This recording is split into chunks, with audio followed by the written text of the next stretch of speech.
early on Saturday morning. Good morning, everyone. Good morning. Thank you so much, Tawana. Can we give her a round of applause? She and Lisa have worked tirelessly on behalf of Senator Sanders to make sure that this event happened.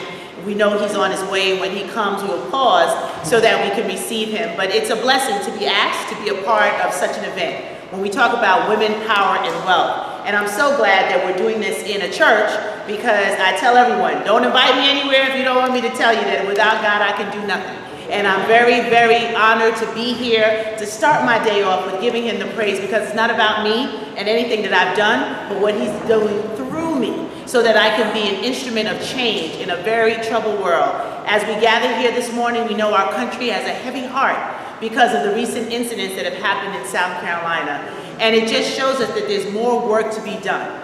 There's more work that's needed to heal some of the things that have never been addressed properly across our country, and it rears its ugly head every now and then. But the good news is there's more of us who believe in the power of good. There's more of us who believe in what we can do together as a country to make a difference and leave a legacy. And when things like this happen, we pull together as American citizens to really rally around those who are grieving and really find a new way forward on how we use this thing called life. We only get one chance. There's no do-overs, there are no pause buttons that we can push and hope that we get another chance. It's one time. And Senator Sanders has dedicated his term in office to really make sure that he touches all the areas in the community that need help, that need some sort of additional resource, that need partnerships, that need to open up the doors of opportunity for those who might not have had the same advantages and the same opportunities in the past. So talking about women, power, and wealth is an amazing way to do a series. Why? Women, we are the mothers of the earth. Without us, there would be no one else, because life flows through us. We've been blessed with the ability to bring life into the world, to start communities. You know, Beyonce made a song that said, "Who runs the world?" No one knows the song? Who runs the world? Women run the world. Girls run the world. So there's a reason why we run the world. If the men would just let us run it for a few years, I think things would change drastically. But the challenge is for us to understand the power in who we are as women, because there's so many things that diminish our power on a daily basis, and there's so many things that start right here in our mind that prevents us from going to that next best level of ourselves. And that's what my whole life is about. That's what my journey to this stage and place in life has been. I'll give you a little bit of background in a minute, but the power in women, the power in understanding how you can frame and change a family by what you expose children to, by what you expose businesses to, by what you expose communities to, and the wealth piece. Now, I think Rita Davenport said it best: money isn't everything, but it sure is up there with air. Who would agree? Without money, without resources, you can't really do a lot. When I talk to the young people that I work with that are struggling through their choices and decisions to stay the course in high school, really be focused in getting their education, there are two things that I tell them, particularly one school in the Bronx that I work with. It's an all-girl public high school called Women's Academy of Excellence. And I said to them, when you walk in this building every day, there are other young girls across the globe in 2015 who still cannot publicly pick up a book and read. There's still girls in 2015 who will never know what it is to enter a high school building or even a college campus, or even dream about being the CEO of their company. In 2015, there are still girls who are fighting for their lives just for the opportunity to be recognized in their culture and society. I talk about Malala, and thank God some of them know who she is. Their contemporary, who was shot in the head because she was trying to help young girls in Pakistan learn how to read and get an education. It's the first thing that I tell them, that you get this for free, so we can't throw it away. And then the second thing that I share with them is the fact that the price was paid a long time ago for them to wear their crown. And when that price was paid, when you understand that there were those who came before us to give us opportunity to do better, every generation should be doing better than the last generation. And one of my dear friends and colleagues said, in doing some research, this might be the first time where the future generation will be worse off than the previous generation. That's a scary thought, to think that research and data is saying that somewhere along the line, I fell down on my job, or we fell down on our job, and we stopped nurturing the seeds that needed to be planted so that our children can succeed. And wealth gives us options and opportunities. I told them, you might not like science, you might not like math, you might not like social studies, but there's no option out there for you without at least a high school education. That if you want options and opportunities right now, a college degree doesn't guarantee you a job. A master's degree doesn't guarantee you a job. A doctorate degree doesn't guarantee you a job. But in order for you to have the options and opportunities that you're looking for, you have to learn how to read, write, and compute math.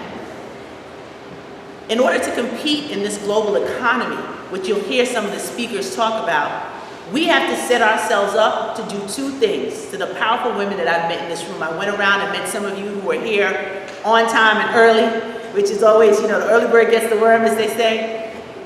While you were here, and I listened to some of you tell me where you're from and what you're doing, our charge today in Women, Power, and Wealth is to take away nuggets and information that we can go transfer back to those who didn't make it here this morning.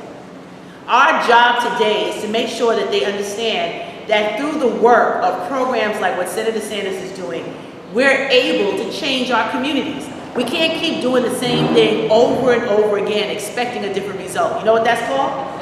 Insanity. And I don't think anyone in Southeast Queens is insane unless you choose to be. So through this program, through opportunities for you to meet the caliber of individuals that are coming in the series of work that he's doing, you're able to say, how does this fit into my world?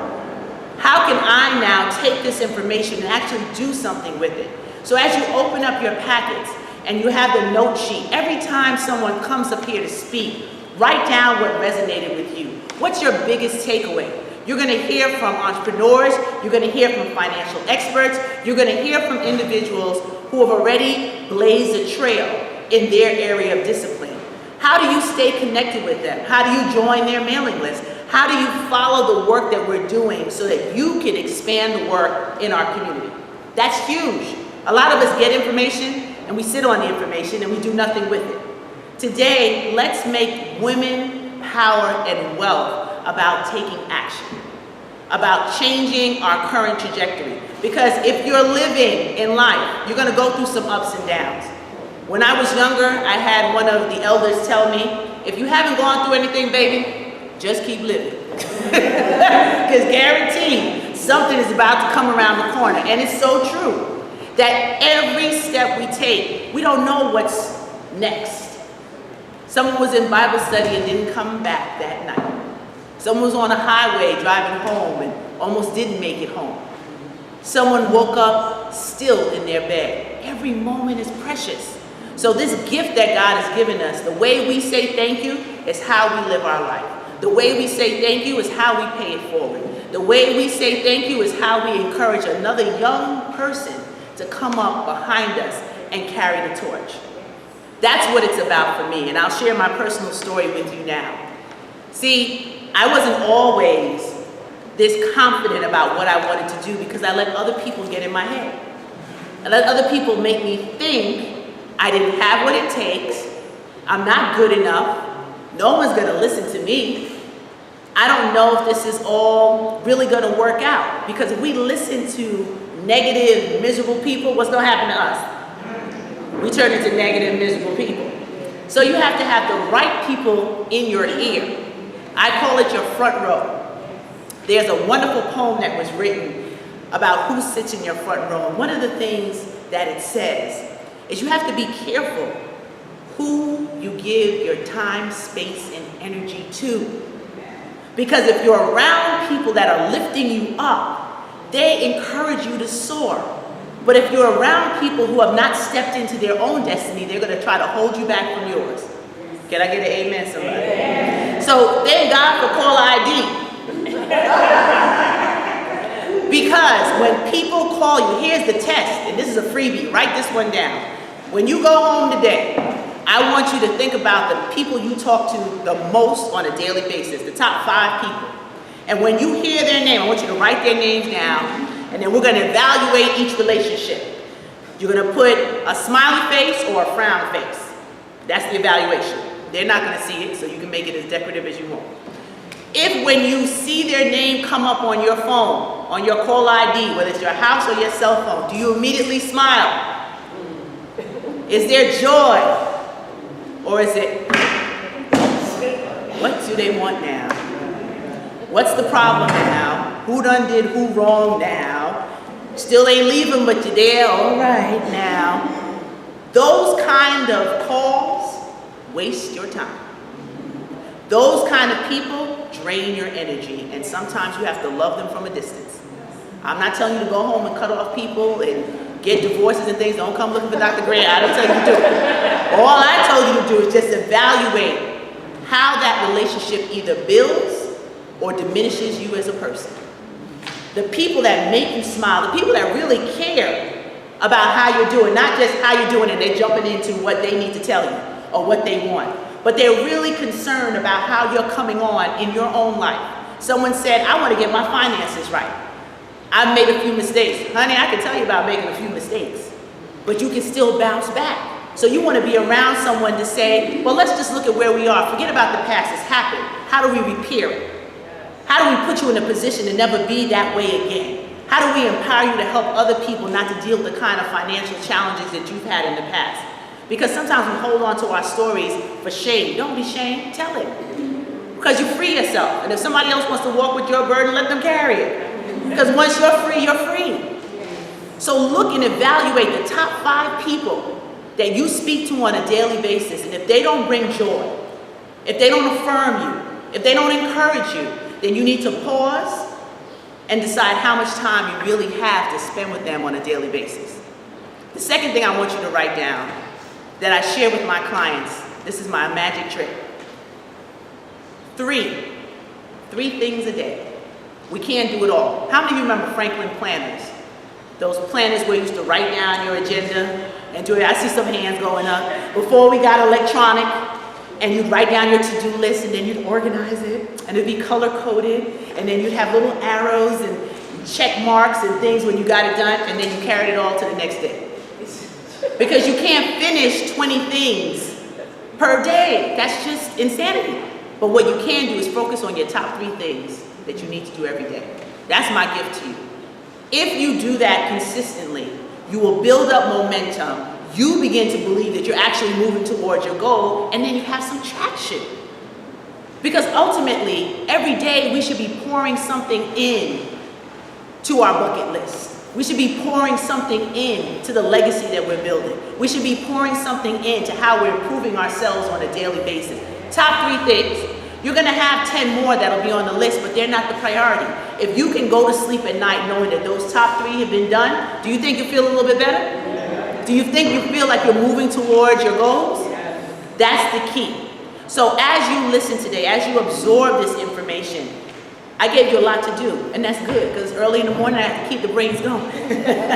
But I want you to focus on it, because I don't want you to just leave a wonderful seminar, workshop, presentation, and then go home and not do anything.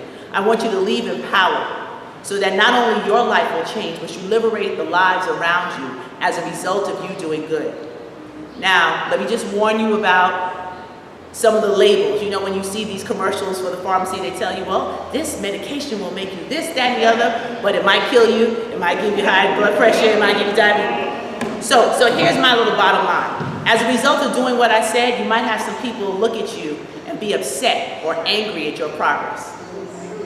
There might be some people who resent you for wanting to improve, because then it shows up everything that they're not willing to do. You might have some people around you like, what do you mean you're going to a seminar on a Saturday, girl? That doesn't make any sense. Or you're past that age in life to really start a new business. Or, you know, it's over for you now. That's for the young people. Those folks, run like your life depended on it. Don't stop to listen. Don't stop to absorb that energy, because the mind is the most powerful tool in the body. And if we give seat to those kind of negative impulses, it will take root and it will derail your success. So that is the disclaimer. So when they come, I warned you that they would be around. But the good news is that you're here because you understand that there's more in life. You chose to be here this morning. You chose to look at the agenda and say, this is for me. You chose this morning to say for 2015, it's not going to end the same way it began. And I want to be a part of a community of achievers. I want to be in a place where women, power, and wealth equates me leaving my legacy. So I want to just leave you with this before I bring up our next speaker. My grandmother is from Jamaica, West Indies. And I am really the first generation that grew up here in America. And when I was younger, I came home, and I was fortunate that my grandparents lived in a 3-story house with us, so they would help watch me while my mother worked. And I came home one day all excited about this particular opportunity at the school to be in the play. And I said to my grandma, she was cooking in the kitchen, and she said to me, "What's going on, Precious?" She called me Precious. I said, Grandma, you know, there's this play in school. I really want to be in this play, but I'm not the most popular girl. I'm not the prettiest girl, so I don't think I'm going to be lucky enough to get it. And my grandmother's about 5'5", on a good day with a little bit of heels. She put her hands on her hip. She said, luck? Luck not have nothing to do with it. Courage and will, perseverance and skill. These are the 4 leaves of luck's clover. And I was like 9 years old. I didn't even know what a clover was. I'm like, these Jamaicans have a saying for everything. You don't eat your food, you get a lecture. You don't do this, is a lecture. But I didn't know that her sharing those words, courage and will, perseverance and skill, these are the 4 leaves of luck's clover. It became the foundation for my platform. It became the first product that I produced. Courage and will, perseverance and skill. But here's the sweet part that I didn't tell you. Around her 92nd birthday, let me pause, because every time I'm on stage, I give a shout out to my grandmother. She is 97 3/4, and she's still here with me. Her name is Miss Pearl. She's still here August 17th. God spare her life, she'll be 98 years old. But her 92nd birthday, I said, Grandma, where did this come from? You know, I'm using this on my platform, I'm protecting my intellectual property, and I don't need anybody suing me. And she said, your great-grandfather. Whoa, my great-grandfather? She said, yeah, your grandfather's father. He was a headmaster in Jamaica, West Indies. That's like a principal here in the United States. And every morning he would gather the children together on a rooftop and have them repeat affirmations. How powerful is that? That at 92, she still could rattle off close to 10 of them. But this is the one that resonated with me and all of my cousins and family. We always heard it. And I said, wow, little did I know that I was carrying on my great-grandfather's legacy. Little did I know that when I walked in with my CD, the first product that I did, my grandmother started crying, I started crying. She was like, that's me, that's me. And I said, yes, Grandma, I can give you your flowers while you can smell it. That is women, power, and wealth. Building a legacy, taking what you have. All of you have a story. All of you have something that you're contributing to our community. And right now, my grandmother's very weak. She can't speak as strong as she could even a couple of months ago, but she's still in her right mind. And when we talk and we visit, sometimes she converses, but as soon as I walk in the room, I'm like, Grandma, courage, and will, perseverance, and skill. These are the 4 leaves of luck's clover. And her voice is quivering, and I tape her every time because every day is precious. And while she is here, she knows that her granddaughter will continue to carry the torch, to inspire people, to live a better life, to dream a bigger dream, and to realize that particularly as women, we have the power to change this world one person at a time. Thank you very much, ladies and gentlemen. You ready? Oh, the speaker's here, but I just got a sign that our host for today